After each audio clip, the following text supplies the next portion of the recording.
Chicago rapper Lil Durk just got hit with 3 more federal charges tied to that deadly 2022 Los Angeles shooting. And listen, this case keeps getting darker by the week. The Grammy-winning artist, whose real name is Durk Banks, was indicted alongside 5 alleged co-conspirators in what prosecutors describe as a murder-for-hire setup. According to investigators, the entire operation was allegedly designed to target Quando Rondo at a Los Angeles gas station. But instead, his cousin ended up losing his life in the crossfire. The FBI claims the shooting was retaliation for the 2020 killing of King Von, and hold up, that connection is exactly why the feds are treating this case so seriously. Right now, Lil Durk remains locked in federal custody in Miami after being arrested last month, and the pressure surrounding this situation is getting heavier every single day. Meanwhile, Lil Durk is currently being held inside a federal detention center in Los Angeles, and trust me, this is nothing like county jail or a regular state prison. He's sitting inside the Metropolitan Detention Center, or MDC Los Angeles, where the man-born Durk Derek Banks, the first Chicago drill rapper to ever win a Grammy, is reportedly living under some brutal conditions before even being convicted. Girl, imagine dropping a Billboard Top 3 album while already behind bars, only to then be stripped down to the bare minimum the federal system allows a person to have. Reports claim he's spending 23 hours a day inside a tiny concrete cell with barely enough room for a bed, toilet, and sink. No commissary access, no face-to-face visits, and reportedly only one phone call every single month. Not weekly, not daily. One call every 30 days for a father of 7 and a married man waiting on trial delays that keep stacking up. He's reportedly been sitting in that facility since October 2024 with no conviction, no completed trial, and no final verdict, and you won't believe what allegedly triggered the punishment. His attorneys claim the entire situation started over an Apple Watch. Yes, an Apple Watch, according to court filings and reports from All Hip Hop. On August 29, 2025, Durk was allegedly placed in solitary confinement inside the SHU unit at MDC Los Angeles after staff accused him of possessing a contraband Apple Watch with cellular capabilities. Federal staff also alleged he attempted to destroy the device when they tried to confiscate it, and from that moment they reportedly threw him straight into the hole. Since then, he allegedly spent 131 straight days in solitary confinement before his legal team could even get a court to seriously review what was happening behind those walls. Durk was caught with an Apple Watch in jail and attempted to destroy authorities say on Monday. The prosecution filed a motion of Durk's murder for hire case requesting an anonymous jury for the upcoming trial. The motion cites authorities finding out that Durk was in possession of an Apple Watch in August, a significant risk of witness tampering. And when Christy O'Connor finally filed that motion in January 2026, listen to this. The wording in that court document was chilling from start to finish. Durk's attorney wrote directly that the psychological toll of extended solitary confinement is well documented. And hold up, that statement alone tells you how serious the situation had become behind those prison walls. Y'all, this man still has not been convicted of anything. He pleaded not guilty, and under U.S. law, he remains innocent until proven guilty, no matter what the internet says. Yet despite that, he reportedly spent nearly 5 months locked inside a concrete box barely larger than a parking space. And that reality is what has so many people debating how far the federal system can really go. That's the condition Lil Durk has allegedly been dealing with inside federal custody. And girl, this story only gets deeper from here. Because to really understand why the government is treating Durk this aggressively, you have to rewind the clock and look at the exact moment everything changed for him. Go back to October 20th, 2024, when Durk was celebrating his birthday by performing at the United Center in Chicago in front of a packed crowd. The energy was crazy too, with Lil Baby, Sexy Red, Bossman D-Lo, and JT all appearing alongside him during the celebration. Earlier that same year, Durk had won a Grammy for Best Melodic Rap Performance with All My Life with J. Cole, becoming the first Chicago drill artist to ever take home that award. He also had another album reportedly in progress, while continuing community work in Chicago through his Neighborhood Heroes nonprofit. So from the outside, it looked like his career was finally heading in a completely different direction. But only 4 days later, on October 24th, 2024, everything came crashing down after U.S. Marshals arrested him near Miami International Airport. Federal investigators claimed Durk had booked international flights to Dubai and Switzerland, and prosecutors immediately argued that he was attempting to flee the country before the indictment became public. Then, FBI Los Angeles Field Office Assistant Director Akil Davis publicly addressed the arrest and made it clear the government believed they had tracked him down before he could escape. Authorities say the entire federal case stems from the August 19, 2022 shooting outside of Beverly Center gas station in West Hollywood, and you won't believe how much evidence prosecutors now claim to have connected to that night. You can see this mobile station here across the street from the Beverly Center, and we can tell you that they have a couple of suspects in custody right now. Reports of shots fired here, not clear as to whether anybody was hit or not. When the defense finally filed that January 2026 motion, Durk's attorney Christy O'Connor laid everything out in court documents word for word. She pointed directly to the psychological damage caused by long-term solitary confinement. And hold up, that's what makes this situation even crazier. Lil Durk still had not been convicted of anything at that point. He entered a not guilty plea, meaning under U.S. law, he was still considered innocent unless prosecutors proved otherwise in court. Yet this man allegedly spent nearly 5 straight months locked inside a space barely larger than a parking spot. That's the reality prosecutors and prison officials had him living under while this case was still unfolding. And trust me, we're only scratching the surface here. To really understand why Durk was being treated this way inside that federal facility, you gotta rewind and examine how the government built this entire case against him from the beginning. Go back to October 20th, 2024. Durk was performing at the United Center in Chicago for his birthday celebration. A packed crowd, major energy, and the same arena connected to Michael Jordan's legendary career. You had Lil Baby on stage, along with Sexy Red, Boss Man D-Lo, and JT, and everything looked like Durk was reaching a whole new level. Earlier that same year, he had already made history by winning a Grammy for All My Life with J. Cole, becoming the first Chicago drill artist to ever pull that off. He also had another album reportedly in the works while continuing community efforts through his Neighborhood Heroes nonprofit back in Chicago. From the outside looking in, it seemed like his entire career trajectory was moving upward fast. But then, only 4 days later, on October 24, 2024, U.S. Marshals arrested him near Miami International Airport. Federal authorities claimed he had international flights booked toward Dubai and Switzerland, and prosecutors immediately started pushing the narrative that he was preparing to flee the country.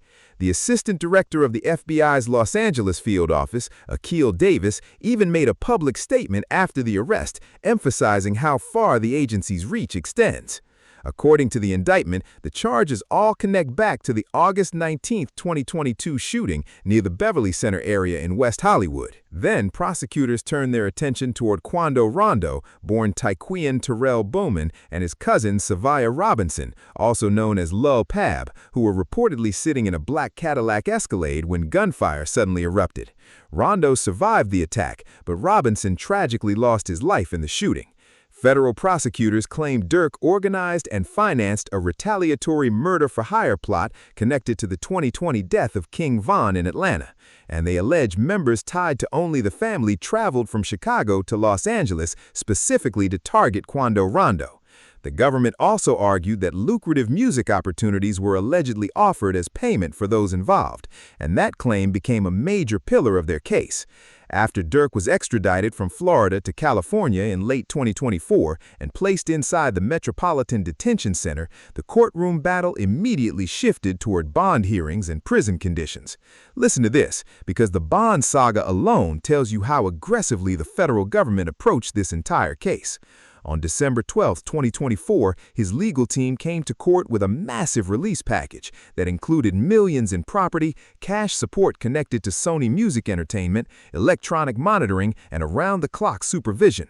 But Judge Patricia Donahue denied the request, saying there were no conditions that could reasonably guarantee community safety. Before that hearing even wrapped up, prosecutors unveiled another explosive accusation tying Durk to a separate alleged murder-for-hire case involving Stephen Mack, who investigators identified as connected to the Smashville faction of the Gangster Disciples.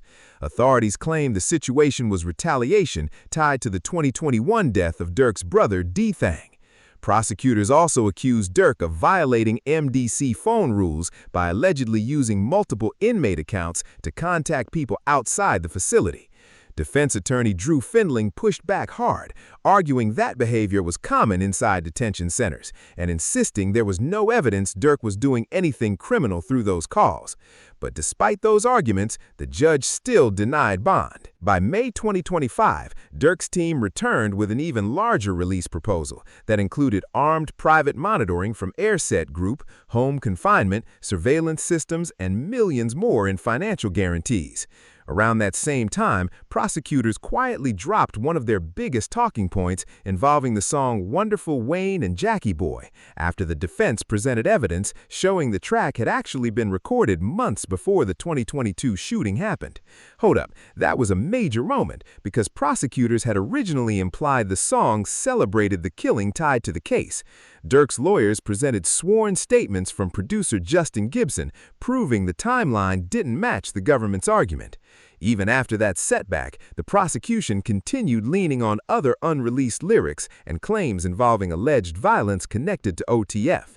They pointed to an unreleased song called Schoonamass, arguing that lyrics about Beverly Hills and armed retaliation supported their broader theory about Durk's leadership role. The defense insisted the song never officially released and argued prosecutors were stretching artistic lyrics into criminal evidence. Still, the court denied bond again and again, even after the proposed package reportedly climbed toward $4.5 million, with electronic monitoring, armed supervision, and court oversight attached. Judge Michael Fitzgerald ultimately sided with prosecutors and ruled that no release conditions could adequately protect the community or guarantee Durk's appearance in court. Through all of this, Durk's father, Dante Banks Sr., publicly defended his son and said he remained focused on his Islamic faith despite everything happening around him. During one of those hearings, supporters watched Durk stand inside the courtroom wearing jail clothing and a kufi cap, placing his hand over his heart toward family members before being led back into custody. That image right there became symbolic for a lot of supporters following the case online. Now here's where the story gets even darker. According to Durk's legal team, he spent nearly 11 months in the general population at MDC Los Angeles without major disciplinary problems until everything suddenly changed on August 29, 2025.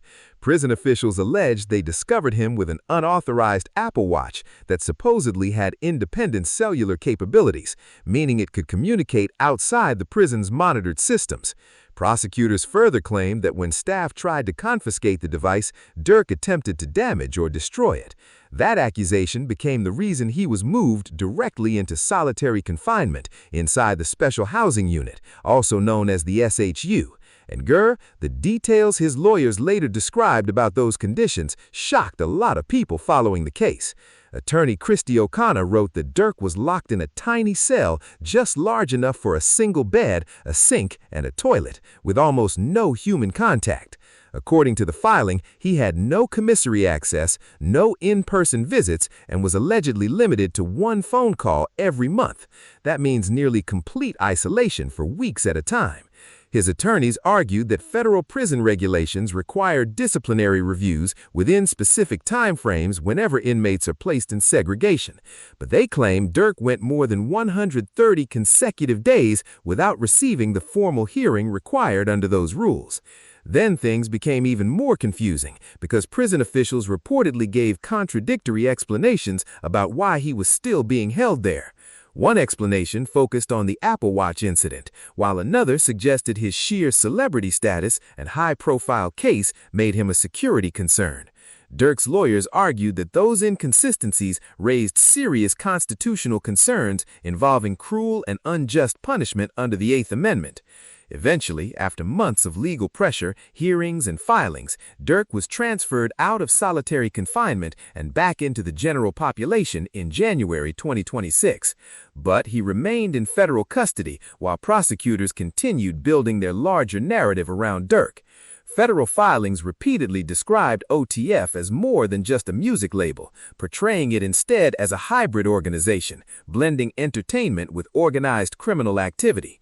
Prosecutors even alleged that supporters connected to the case made threatening calls toward judicial officials after bond denials, accusations that dramatically intensified how seriously the federal government viewed everything surrounding Durk's situation. Hold up, because this next part takes the entire case to another level. While all eyes were already locked on Lil Durk in the federal investigation, things allegedly got even more intense behind the scenes after prosecutors claimed direct threats were being made toward people connected to the trial. Somebody reportedly called Assistant U.S. Attorney Ian Yaniello and threatened violence if Durk wasn't released. And listen, these weren't random comments online or trolls in a live stream chat.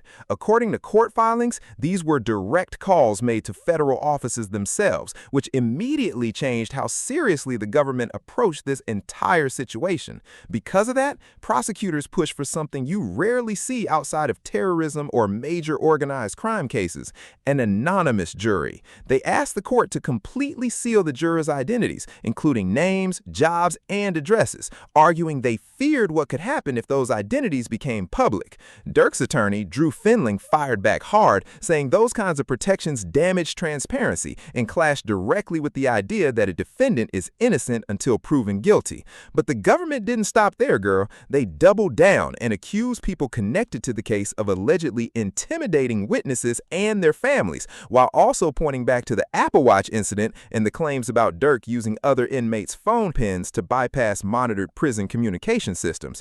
And when you connect every piece, you start seeing the exact narrative prosecutors are trying to build in front of the court. Their argument is basically this: if somebody is allegedly breaking rules even inside a federal detention center while supporters are making threats and witnesses feel pressured, then that person cannot be trusted outside custody under any circumstances. That's why the prosecution kept saying Durk should remain locked up while the trial plays out, and why they argued the jury itself needed extra protection from outside influence. Meanwhile, Durk's defense team says the government is stacking unrelated chaos together to create a larger image that they may not actually be able to prove during trial. Drew Finling repeatedly argued that Durk has no prior federal criminal record, that prosecutors already lost the battle over using song lyrics as evidence, and that one of the remaining claims centered around a single text message allegedly telling somebody not to book flights connected to his name. The prosecution views that message as evidence of concealment, while the defense says it proves absolutely nothing by itself. But listen to this: whether people believe the defense or the prosecution, every single issue inside MDC Los Angeles had real consequences for Durk personally. The alleged phone violations damaged his chances at bond. The Apple Watch incident reportedly landed him in solitary confinement for 5 months. And prosecutors used all of it to paint a picture of someone they believe refuses to follow rules under pressure. So today, as of May 2026, Durk remains inside MDC Los Angeles waiting for a trial date currently scheduled for August 25th, 2026, while the federal government continues building one of the biggest and most aggressive narratives we've seen around a modern hip-hop case. And no cap, what happened next started revealing something even deeper about Durk mentally during all this time behind those walls.